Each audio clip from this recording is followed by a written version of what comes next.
আসসালামু আলাইকুম রহমতুল্লাহ। আমি মোহাম্মদ মামুন রশিদ। এবার ইসলামিক আলোচনা, হাদিস প্রসঙ্গ।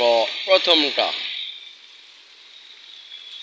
হাদিস বলা হয় কোরআনের ব্যাখ্যা, অর্থাৎ পুরো কোরআন শরীফ তো আল্লাহ তাআলা রাসূলুল্লাহ সাল্লাল্লাহু আলাইহি ওয়াসাল্লামের উপর নাজিল করেছেন, কিন্তু এই হাদিসের যে বিস্তারিত আলোচনা আছে, হাদিসের যে কোরআনের যে বিস্তারিত ব্যাখ্যা আছে, আলোচনা আছে, সব হাদিসের ভিতরে।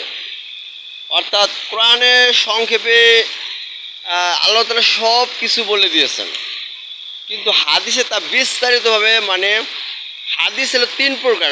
বললে হাদিস জিনিসটা কি বুঝতে পারবেন। হাদিসের আরেকভাবে বলা সুন্নত, রাসূলের সুন্নতকে হাদিস বলে, ঠিক আছে না? অর্থাৎ সুন্নত কিন্তু হাদিস তিন প্রকার, ঠিক আছে? কওলি হাদিস, ফিলি হাদিস, তাকরিরি হাদিস। অর্থাৎ রাসূল যেটা নিজে করেছেন এটা একটা হাদিস, এটা কওলি হাদিস, ঠিক আছে? আর রাসূল যেটা করতে বলেছেন এটা একটা হাদিস, এটা ফিলি হাদিস। একটা তাকরিরি হাদিস, এটা হলো অর্থাৎ কেউ একটা কিছু করলে, কোনো সাহাবি করলে রাসূল সমর্থন দিয়েছেন, অর্থাৎ হয়েছে বলছেন যে তোমার এটা হয়েছে, তাহলে এটা হাদিস হয়ে গেছে।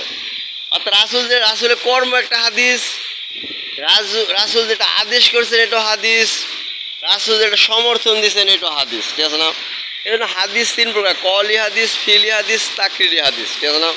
হাদিস বুঝতে হবে। সুন্নত কিন্তু আমার নামাজে বলছে সুন্নত আছে, সুন্নতে মুআক্কাদা, সুন্নতে জাহিদা, এগুলো আলাদা বিষয়। কইতে সুন্নতে এগুলো তো সুন্নতের প্রকার। সুন্নতে মুআক্কাদা, সুন্নতে জাহিদা, গায়রে মুআক্কাদা, যেটা এগুলো হাদিস। এগুলো হাদিস, এগুলো সুন্নতের প্রকার। এখানে সুন্নতের দুই প্রকার। তো মেন প্রকার ওখান দিয়ে আসছে, কওলি হাদিস, ফিলি হাদিস, তাকরিরি হাদিস। বুঝতে হবে, ইসলামিক জ্ঞান বুঝতে হবে। অর্থাৎ রাসূল নিজে কি করছেন, রাসূলের কর্ম কি ছিল? রাসূলের কর্ম ছিল বিবাহ করা, হিজরত করা, দেশকে ভালোবাসা, স্বদেশ প্রেম, বিবাহ। যেমন রাসূলের তিনটা জিনিস পছন্দের, অর্থাৎ আল্লাহ তাআলা তিনটা পছন্দের ব্যক্ত করেছেন একটা কোন এক ঘটনায়। রাসূলুল্লাহ সাল্লাল্লাহু আলাইহি ওয়াসাল্লাম তিনটা পছন্দের জিনিস ব্যক্ত করেছেন। রাসূলের তিনটা জিনিস এখন বলছি, রাসূলের তিনটা যে হাদিস নিয়ে আলোচনা, এখন অন্যগুলো পরে বলবো। রাসূলের তিনটা পছন্দের জিনিস, এক নম্বরের নামাজ। অর্থাৎ রাসূলের পছন্দের নামাজ এক নম্বরে, কিন্তু নামাজ। দুই নম্বরে নারী, অর্থাৎ যে মেয়েদের সাথে এত খারাপ ব্যবহার করতেছে মানুষ, দেখেন। অর্থাৎ রাসূলের পছন্দের জিনিস কিন্তু নারী, ভাই, বুঝছেন? আর হলো তিন নম্বরে হলো সুগন্ধি। অর্থাৎ নামাজ, নারী, সুগন্ধি, তিনটে রাসূলের পছন্দের জিনিস। অর্থাৎ কর্মের রাসূল কর্মের ব্যাপার সেবারি তেলে। অর্থাৎ 11 জন বিয়ে করছেন না, 13 জন 11 জন বিয়ে করছেন না। অর্থাৎ খাদিজাতুল কুবরা রাদিয়াল্লাহু আনহার সাথে কি প্রেম করে বিয়ে করছেন না, দেখছেন না? আয়েশা রাদিয়াল্লাহু আনহাকে কি ভালোবাসছেন না, দেখছেন না? তো কর্মের মধ্যে পড়ছেন এগুলা রাসূলের কর্ম, এগুলো হাদিস। এলা বুঝতে পারছেন কর্ম কি কি জিনিস। তার দেশকে ভালোবাসা, স্ত্রী নারীদের ভালোবাসা, নামাজকে ভালোবাসা, এগুলো বেশি নামাজকে ভালোবাসাটা বেশি পছন্দের নামাজ তার। তিনি এমন নামাজ পড়ছেন যে এক সাহাবী কোনো এক সময় তার নামাজের পিছিয়ে দাঁড়ায় চেষ্টা করতেছে যে রাসূলের পিছিয়ে আজকে নামাজ পড়বো, কিন্তু নামাজ রাসূল সাল্লাল্লাহু সূরা ফাতিহার পর এত লম্বা সূরা পড়ছেন, এক পারা পড়ে ফেলছেন। তার দ্বিতীয় পারা শুরু করছেন, তখন সাহাবী ব্যর্থ হয়ে নামাজ ছেড়ে দিয়েছেন, আর পারলেন না, উড়াইতে পারলেন না। অর্থাৎ রাসূল সাল্লামের নামাজ এত দীর্ঘ নামাজ ছিল। এগুলো আসলে কর্ম না, এত দীর্ঘ নামাজ থেকে তার কর্ম না। তার নামাজ আমাদের দীর্ঘ পড়তে হবে কিনা, তাহলে রাসূলের মতো সুখ শান্তি আমরা করতে পারবো কিনা, ইনশাআল্লাহ। তাহলে কারণ রাসূল ইসলামের মতো জান্নাতে কেউ ধনী থাকবে না, তার মতো হুরও জান্নাতে কেউ পাবে না, জান্নাতের মতো এত বড় বড় অট্টালিকা মহল, সৌন্দর্য মহল কেউ পাবে না, ঠিক আছে না? বিরাট বড় জাঁকজমক আনন্দ ফুর্তি জায়গায় রাসূল ইসলামে বেশি পাবেন, তার নেকি বেশি ছিল। আর পৃথিবীতেও দেখবেন যে খাদিজাতুল কুবরা আয়েশা রাদিয়াল্লাহু আনহার মতো মেয়ে আছে, খাদিজাতুল কুবরা আয়েশা রাদিয়াল্লাহু আনহা তাদের মতো মেয়েগো, মাথা কাট মেয়েগো তিনি বিয়ে করছেন, দেখেন।